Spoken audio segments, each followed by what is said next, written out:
선선한 계절이 왔습니다. 정말 이번 여름은 지독하게 유독 무더웠습니다. 기록적 폭염이다, 그런 얘기를 했잖아요. 한낮에, 여름 한낮에 온도가 33도를 넘으면 그때 폭염이라는 말을 붙일 수 있다고 하는데, 이게 무려 6월부터 8월 사이에 31.3일이나 계속됐습니다. 역대 최고의 기록을 갱신한 것입니다. 그만큼 더웠는데 이제 좋은 계절이 와서 책 읽기 좋고, 또 중단했던 다이어트도 시작하고, 무엇보다도 기도하기 좋은 계절이 찾아왔습니다. 김현성 시인의 가을에는 기도하게 하소서, 그런 시구도 생각이 나는 계절입니다. 오늘 좀 그 기도에 대한 말씀을 드리려고 하는데, 사실은 우리가 불안이라는 시리즈 설교를 들으면서 좀 피로가 쌓였어요. 예민한 부분도 있고, 그래서 오늘 그런 것도 좀 털고, 또 특세를 앞두고 오늘 이 말씀을 나누고 싶습니다. 기도 얘기를 하면 누군가는 이렇게 말합니다. 어차피 하나님이 하시고 하나님 하시고 싶은 대로 하실 텐데 왜 우리가 기도해야 합니까? 꼭 우리가 기도할 필요가 있는가요? 그렇게 많이 묻습니다. 하나님은 전지전능하신 분이십니다. 또 모든 것을 알고 계시고 모든 것을 그분은 하실 수 있습니다. 실제로 그분의 뜻대로 모든 일을 하십니다. 그런데 꼭 우리가 왜 굳이 기도해야 할까요? 어차피 하나님 마음대로 하실 텐데 우리가 왜 기도해야 할까요? 하나님은 기도를 통해 일하십니다. 오늘 에스겔 36장이 그 가장 근거가 되는 말씀이기도 한데요, 하나님은 역사 속에 일하시되 우리의 기도를 통해 일하십니다. 오늘 이 본문 앞쪽에 보면 하나님은 이스라엘에게 그분의 거룩한 이름을 회복시켜 주겠다, 새 영과 새 마음을 내가 너희에게 주겠다, 그렇게 선언하십니다. 돌처럼 굳은 마음을 제거하고 살갗처럼 부드러운 마음을 너희에게 주겠다. 이런 하나님의 약속 선포가, 이 모든 것이 저절로 하나님이 마음먹고 결정하셨으니까 때가 되면 저절로 회복되는 것처럼 우리는 생각할 수 있습니다. 그분의 주권적 능력으로 다 해결되는 것 아닌가, 약속하셨으니까 그렇게 여겨질 수 있습니다. 근데 이어지는 37절에 특별한 말씀이 주어집니다. 자, 우리 37절을 꼭꼭 씹어서 함께 한번 읽습니다. 주 여호와께서 이같이 말씀하셨느니라. 그래도 이스라엘 족속이 이같이 자기들에게 이루어 주기를 내게 구하여야 할지라. 그래도 이스라엘이 내게 기도해야 할 것이다. 하나님은 그분이 계획하고 주시려는 그 축복, 회복의 복을 무조건 자동적으로 주는 게 아니라 저절로 이루어지는 일이 아니라고 말씀하면서, 그런 일이 가능하고 그 회복의 은혜가 주어지려면 너희의 기도가 있어야 한다. 회복과 축복의 통로로 우리의 기도를 사용하시겠다는 뜻입니다. 여러분, 기도 없이 받는 것 복이 되지 않습니다. 아니, 복인 줄 몰라요. 기도 없이 무언가를 누려서 술술 풀리면 우리는 어떤 생각을 할까요? 내가 했다는 착각을 합니다. 교만해지고요, 결국은 그 축복이 저항이 되고 올라간 것만큼 처참하게 떨어집니다. 하나님의 약속, 신실하신 계획이 있더라도 치열하게 기도하고 받은 복은 언제나, 이건 너무너무 중요한 논리예요. 잠깐이 아니라, 한순간이 아니라 그 복을 누리는 내내 더 복에 코를 박는 게 아니라 복 주신 여호와를 바라보게 됩니다. 아멘. 예수 믿는 사람 치고 기도를 모르는 사람이 누가 있을까요? 그렇지만 기도의 중요성도 안다고 말하지만 실제로 기도의 무릎으로 사는 사람은 많지 않습니다. 여러분, 한 자료 통계에 의하면 오늘 한국 교회 성도들이 하루에 평균 5분도 기도하지 않는다. 이런 충격적인 데이터가 있습니다. 당신의 지난 1주간을 돌아보십시오. 정말 5분이라도 진지하게 어떤 상황, 어떤 문제 앞에서 그분을 향해 기도하셨습니까? 기독인들이 하는 가장 큰 거짓말이 있대요. 기도하겠습니다. 저도 기도할게요. 정말 기도하셨습니까? 여러분, 제가 이제 예배를 마치고 나가거나 혹은 행정실을 통해 수술을 앞두고 기도해달라고 이렇게 요청을 하면 저는 정말 모두를 그렇게 할 수는 없지만 너무 가슴이 아플 때 그 종이를 받아서 제 책상 위에 올려놓고 약속을 지키려고, 내가 기도하고 초조해 하는 그분 손을 잡고 내가 꼭 기도하겠다고 약속했으니까 저도 못할 때지만 제가 그 종이를 일부러 펴놓고 지나갈 때마다 기도하고 그렇게라도 합니다. 이런 죄책감에서 좀 벗어나려고. 사랑하는 여러분, 기도를 방해하는 가장 강력한 장애물이 뭘까요? 기도하지 않음입니다. 기도하지 않는다는 겁니다. 기도의 방법, 기도의 스타일이 문제가 아니라 얼마나 뜨겁게 간절히 기도하느냐라는 강도의 문제가 아니라, 그럼 왜 사람들은 기도를 말하고 기도가 중요하다고 말하면서도 정작 기도하지 않을까? 진짜 기도가 중요한 줄 모르는 겁니다. 그냥 이론적으로 말하는 것과 진짜 아는 건 달라요. 절실하게 알아야 되는데, 기도는 영혼의 호흡이라고 하잖아요. 이게 얼마나 무서운 말입니까? 생명 끊어지면 그건 시체예요. 자신, 세상, 죄악 절대 이기지 못합니다. 생각은 있지만 마음은 온유로되 육신이 약하도다. 밀릴 수밖에 없습니다. 무엇보다 기도의 중요성을 이론적으로는 말하고 또 아는 것처럼 말하지만 모르는 이유는 기도에 대한 믿음의 확신이 없기 때문인데, 확신이 없는 사람은 기도해서 뭐하나 그런 생각을 늘 합니다. 새벽마다 예배의 자리를 지키는 가족, 아내, 남편의 모습을 보면서 참 답답하다. 아니 그 시간에 영어 공부나 하지. 아니 그 시간에 차라리 뛰지. 여러분, 기도 응답의 체험이 없어서 그래요. 기도의 능력을 말하지만 진짜 경험하지 못하는 겁니다. 이번 특세 주제처럼 간증이 없는 거죠. 체험이 없는 것입니다. 제대로 해본 적이 없으니까, 경험이 없으니까 기도하려는 모습도 당연히 없고 말은 하지만 기도를 시간 낭비하는 괜한 일로 여기고 그렇습니다.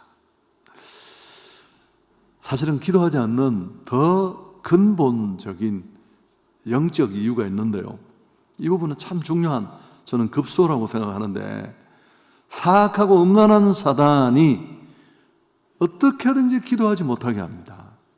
기도를 시작하지 못하게 하고, 혹 어떻게 막 이런 설교 듣고 막 쪼여서 한 번 기도하더라도 계속 기도하지 못하게 합니다. 기도가 응답되기 전에 중단하게 하고 기도를 막고, 이게 여러분에게 얼마나 호소력 있게 들릴지 모르지만 제게 정말 두 가지 습관, 운동 습관과 기도하는 습관, 제가 말씀드렸죠. 기도하는 게 훨씬 몇 곱절 오래됐는데 운동은 제 몸에 완벽하게 자리를 잡았는데 기도는 하루 만에 무너져요. 하루 만에. 이게 왜 그럴까요? 이런 영적 배경이 배후가 있는 겁니다. 자, 다니엘서 10장, 우리 얼마 전입니다. 다락방 공부하면서 그 바벨론 포로에서 놓여난 다니엘이 그 문제를 끌어안고 기도할 때 벌어진 영적 싸움을 제가 얘기했습니다. 하나님이 이제 포로에서 막 돌아와 절박한 이스라엘에게 삶의 문제도 남아있는데 하나님이 그에게 보여주신 환상은 큰 전쟁에 관한 것이고, 다니엘은 이 소식에 슬퍼하며 기도합니다. 불투명한 조국의 현실, 미래의 답답함을 가지고 정말 이 문제를 극복하기 위해서 3주 동안 금식하며 기도하잖아요. 3주가 지나고 나서 천사가 다니엘에게 응답을 가지고 와서 충격적인 얘기를 하는데 정말 우리를 산뜻하게 합니다. 자, 다니엘서 10장 13절 우리가 함께 읽습니다. 그런데 바사 왕국의 군주가 21일 동안 나를 막았으므로 내가 거기 바사 왕국의 왕들과 함께 머물러 있더니 가장 높은 군주 중 하나인 미가엘이 와서 나를 도와주었다. 이 구절 여러 번 설명했습니다. 바사 왕국의 군주는 오늘 다 설명할 수 없고요, 사단이에요, 사단. 다니엘이 조국의 미래에 암담한 상황, 기막힌 환상을 보고 금식하며 21일을 기도하고 천사는 응답을 가지고 와서 내가 진즉에 오려고 했는데 사단이 이 기도를 21일 동안 막고 있어서 이제 왔다. 자, 이게 얼마나 충격적인가요? 아니, 다니엘이 20일간만 했으면 어떨까요? 아니, 금식하지 않고 기도했으면. 여러분, 기도는 사안은 다 다른 거예요. 최근에 우리 교육자 한 분이 이제 늘 그런 일이 있습니다만 담임 목사님으로 가는 그런 굉장히 정말 기도가 많이 필요한 일들을 진행하고 있어서 제가 엘리베이터에서 우연히 만나서 지금은 진짜 금식해야 될 때야. 여러분, 그게 항상 같은 게 아니에요. 목회를 하는 중에도, 사업을 하는 중에도 이걸 못 느끼는 게 이제 문제죠, 문제. 지금은 정말 직장 생활하면서 그냥 3일씩 금식할 때도 있어요. 아무도 모르는데. 내가 느끼는 그 영적 절박함과 암담함이 너무 느껴지니까 바보들은 그걸 모르는 거죠.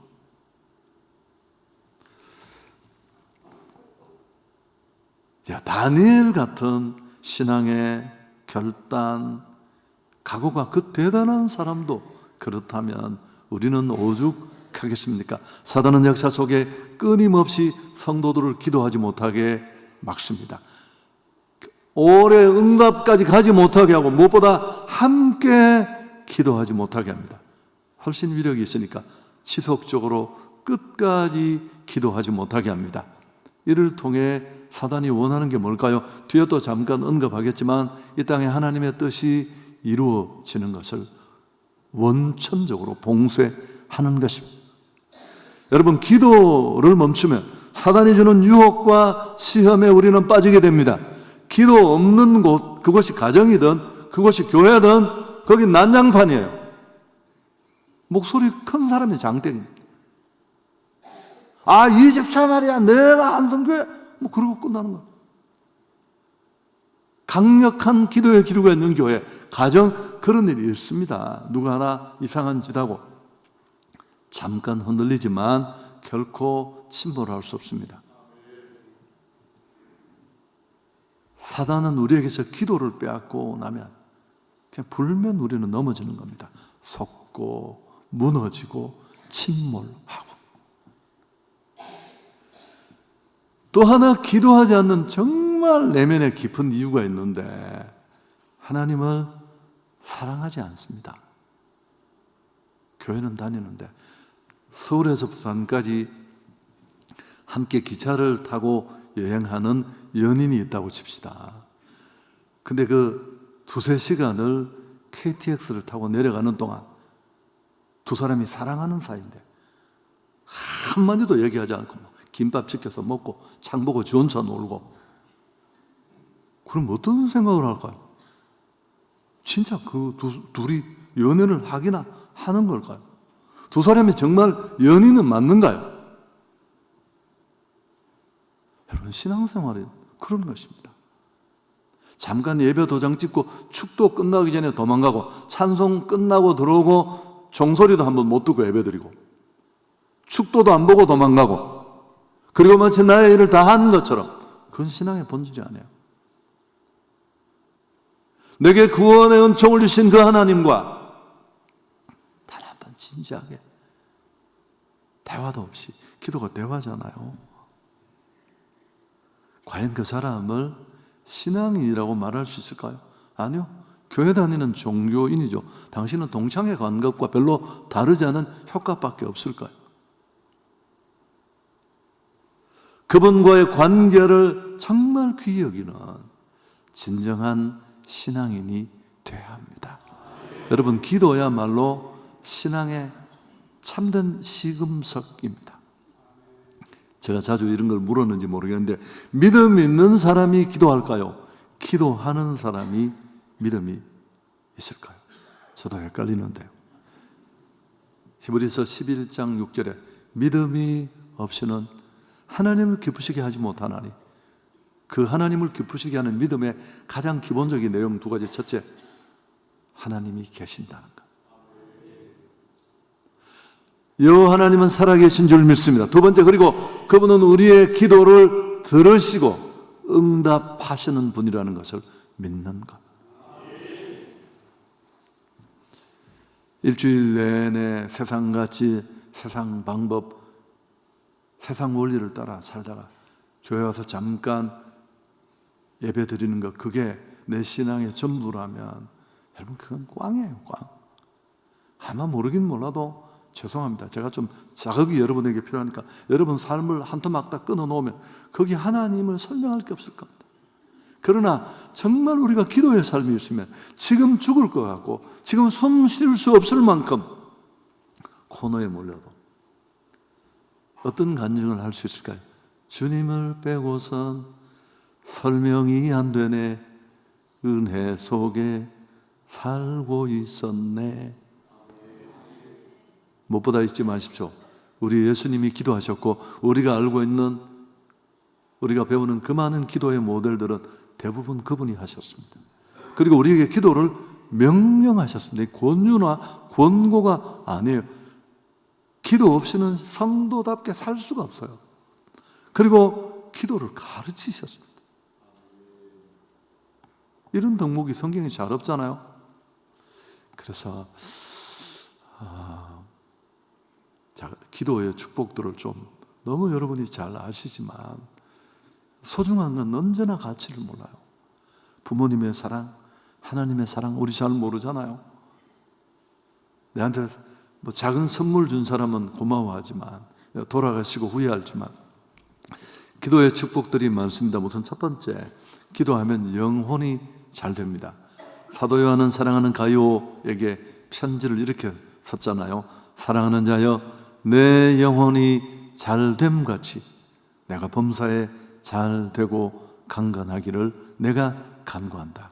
왜 가장 문두에 앞부분에 먼저 우선적으로 영혼이 잘 되라고 기도했을까요? 당신에게 이런 기도의 우선순위가 있는지를 보십시오. 내 아이를 위해서 기도하면서, 나를 위해 기도하면서, 교회를 위해서 기도하면서, 서울대 보내주시고 유학 가서 1등 했으면 좋겠고 연봉한테 10억씩 받는 회사에 취직하고. 여러분, 영혼이 잘 되지 않으면, 아니 그 육적 절됨이 영혼을 파괴한다면 수십억짜리 람보르기니 타고 정신없는 운전자가 탄 것과 같습니다. 사고가 나면 그 고성능 차에 더 타격이 크겠죠. 영혼의 건강을 위해서 당신이 하는 일이 뭡니까? 한번 내놔 보시죠. 얼굴에 맨날 찍어 바르고 좋다는 거 다 퍼마시고 무슨 해독 주스, 무슨 주스, 오만 광고하는 약을 한 줌씩 먹는데 육체 운동만큼 내 영혼을 위해 여러분이 애쓰는 게 뭐가 있습니까? 사실 이 예배는 영혼이 밥 먹는 시간입니다. 저는 그렇게 표현해요. 육신의 밥은 하루 3번 빵빵하게 먹고 견과류 챙겨 먹고 세상 본능에는 그렇게 촉이 한 촉인데 영적으로는 아무것도 모르는, 기도가 바로 그렇습니다. 규칙적으로 기도하고 기도의 습관이 내 삶에 만들어지면 영혼이 강건하게 될 줄 믿습니다. 분별 있는 삶을 살아가는, 여러분 이건 너무너무 기본적인 거잖아요. 기도하면 능력의 사람이 됩니다. 이것도 뭐 너무 마가복음 9장에 벙어리 귀신 들린 아들 오던 아버지가 고쳐달라고 왔습니다. 예수님이 변화산에 오르시고 남아있는 제자들이 나름대로 문제를 해결해 보려고 했지만 백방으로 수고했지만 아무것도 할 수 없었습니다. 예수님이 내려오시고 제자들을 꾸짖습니다. 믿음이 없는 세대여, 내가 얼마나 너희와 함께 했으면 얼마나 너희에게 참으리요. 꾸준함을 하십니다. 그리고 아이의 상황과 형편을 물어보신 후에 고쳐주십니다. 즉시 귀신이 떠나고, 이 일을 해결하고 예수님이 집 안으로 들어가실 때 제자들이 조용히 묻습니다. 우리는 어찌하여 능히 그 귀신을 쫓아내지 못했습니까? 자, 마가복음 9장 29절 함께 읽습니다. 이르시되 기도 외에 다른 것으로는 이런 종류가 나갈 수 없느니라. 아멘. 여러분, 우리 각자는 상황이 다 달라요. 어떤 사람은 가방끈을 길게 다녀도 되는 사람도 있습니다. 그 전대 기도가 축적되어 있다면, 지금 내 상황은 정말 많은 기도가 필요하다면, 이런 거 다 몰라도 그냥 기도하시면 돼요.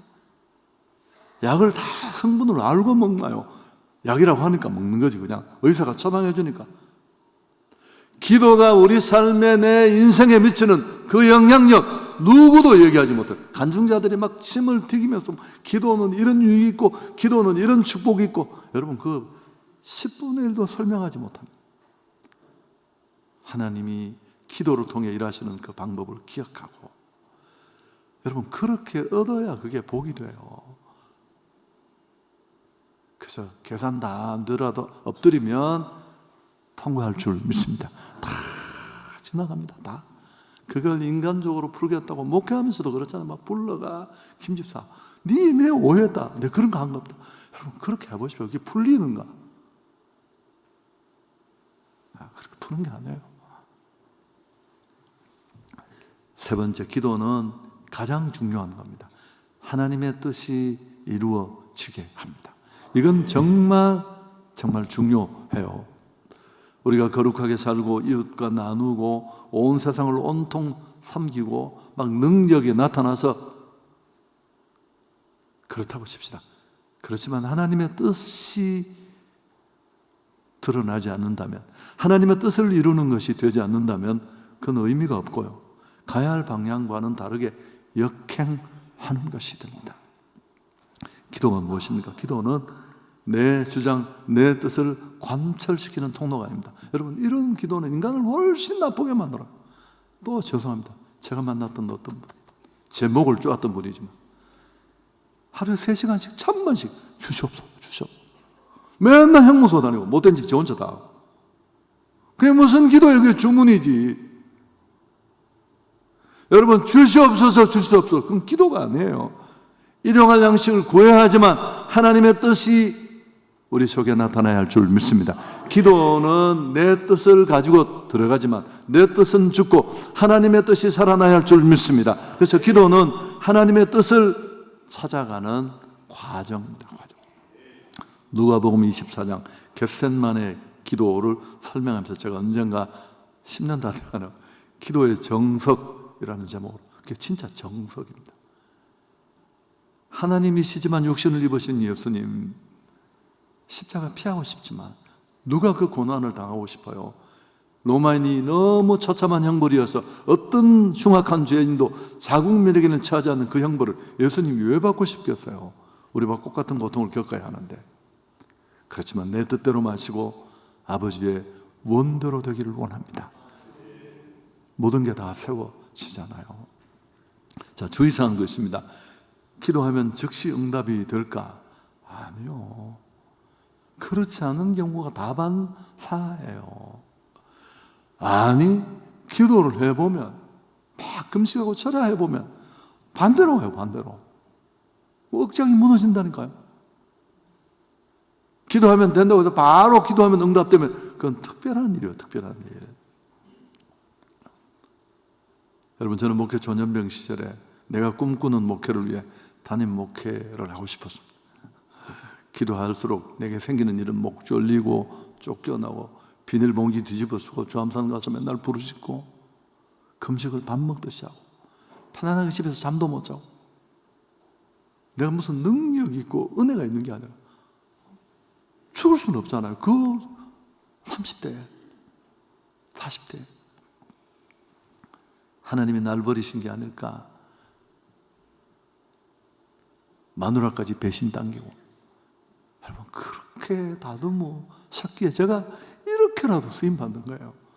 지금도 엉터리지만 이렇게라도 주의 일을 하는 것입니다.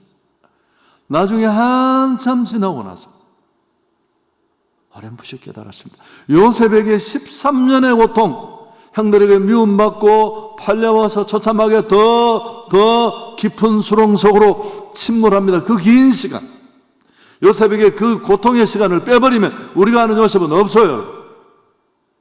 총리 그런 거 못했고, 혹 총리가 되더라도 그는 자기 배를 채웠을지는 모르지만 구속사의 한 자락을 책임지는 그 시대의 중근동을 먹여 살리는 역할은 불가했을 겁니다. 아멘. 건강하게 살고 싶습니다. 그런데 막 예방주사를 맞힌다 그러면 눈물을 흘리면서 왜 안 아프게 해달라고 기대니 날 찌르시느냐고.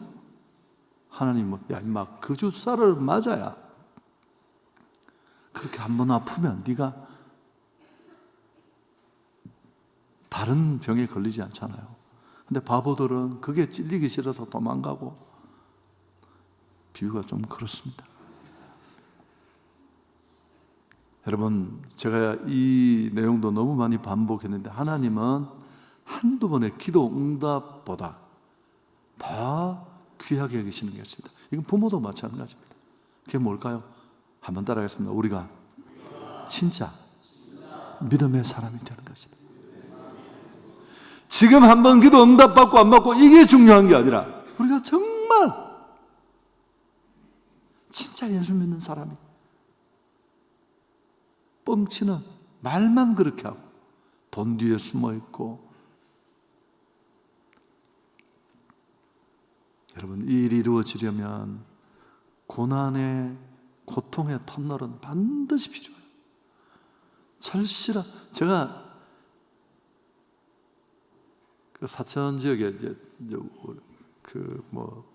행축 때문에 가는데요. 이제 교육자 특강을 부탁해서 제가 항상 하는 이야기, 절실함이 없는 일은, 그게 목회든 사업이든 그건 어렵습니다. 실력을 초월해서. 여러분, 그런 금식하며 그 누구도 나를 도울 수 없는 고통의 시간을 넘기면서 그렇게 우리는 조금씩 빚어지는 겁니다. 그 속에서 뭘 깨닫게 될까? 그 긴 기약 없는 인고와 기다림의 시간을 겪으면서 오늘 찬양을 또 나의 작음과 그분의 크심을 알고, 그러면서 하나님이 얼마나 대단하신 분이고 나는 얼마나 별 볼 일 없는지를 알고, 그때 이렇게 다소곳해지는 겁니다.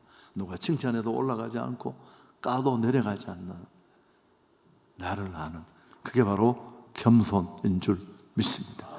한 걸음 더 나가서 하나님이 뭘 주시든지 걱정할 수 있는,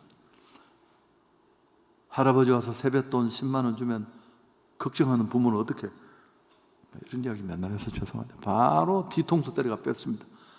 꼬라지를 못 볼 테니까 앞으로. 엄마가 뭘 맡겨도 걱정하지 않는, 아이고 그러자 쟤는 나보다 더 잘해요. 여러분, 그런 사람, 하나님이 무슨 복을 주시고 어떤 자리에 세우시든지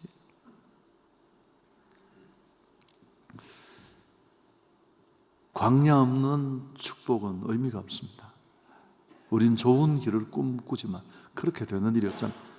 세왕 이야기라는 이 유명한 책에서 진 에드워드는 다윗과 사울을 비교하면서 출발은 비슷했는데 왜 하나는 첫 번째 자살자가 되고 한 사람은 역사 속에 길이 남아 그 이름 뒤에 다윗이라는 이름을 달고 싶어서 안달이 나는 축복의 사람이 되었을까요?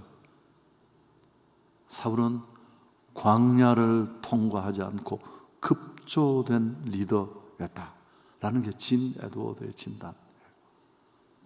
여러분, 다윗은 12년에서 15년을 미치광이에 사울을 붙여서 살 수가 없어서 살 수가. 망명을 할 수밖에 없는. 그게 더 악수를 만들지만 그 많은 고통의 시간을 겪으면서 그는 다듬어 졌기 때문에 실수는 하지만 때로 허물도 있지만 롱런할 수 있었습니다. 여러분, 오늘 이 시간에 기도를 어떻게 다 설명하고, 나는 기도가 잘하는데 당신이 기도를 배우지 못해서 그래요. 여러분, 기도를 배우는 일은 운동을 배우는 것보다 훨씬 어려워요. 그 뒤에 이 수많은 영적 배경이 있기 때문에 그렇습니다. 이번 특세가 여러분에게 이런 기도의 맛을 알아가는 시작이 될 수 있기를 축복합니다. 다락방행주 참 할 거 많습니다. 또 오늘 특히 혼자 기도하는 것보다 함께 기도하는 게 좋고, 오늘 오후 2시부터 광화문에서 그 12.7 무슨 대예배 기도회가 있는데요. 지난 7월에 대법원에서 동성 파트너를 사실상 부부와 똑같이 인정하는 결정이 내려졌고, 건강보험 혜택도 받고, 이걸 이제 동성혼을 실제 결혼으로, 가정으로 인정하는 신호탄으로 이해하고, 외국에 이게 결정 내려질 때 일어난 사례들을 보면 굉장히 심각합니다. 엄마 아빠도 없고, 이거는 뭐 더 나아가서 성경이 말하는 그런 가치가 다 무너지고요. 동성애 불법 설교하면 잡혀가고. 그래서 이런 포괄적 차별금지법을 포함한 동성애 관련 법규 통과를, 입법을 막아야 된다는 취지에서 한국 교회가 모여서 예배하고 기도하고 그런 시간을 갖습니다. 여러분, 저희 교회는 어쨌든 함께 갈 수는 없어요. 왜냐하면 이미 대중교통이 마비될 가능성이 높은데, 어쨌든 지하철 같은 교통으로 여러분이 관심이 있다면 참여하시면 되겠고, 오늘 우리는 이 일을 끌어안고 기도해야 할 줄 믿습니다. 여러분, 참 인생은 기도대로 되는 거예요. 한번 제 이야기라서 못 믿겠으면 옆에 물어보십시오. 당신 인생이 어떻게 됐는지. 진행되는 과정 동안은 헷갈릴 수 있지만 30년, 40년을 지나놓고 보면 어설픈 내가 그 기도하면서 그게 진짜 될까 싶던 일이 이루어지고 되게 하시는, 물론 그분이 하시지만, 조신 하나님께 영광을 돌립니다.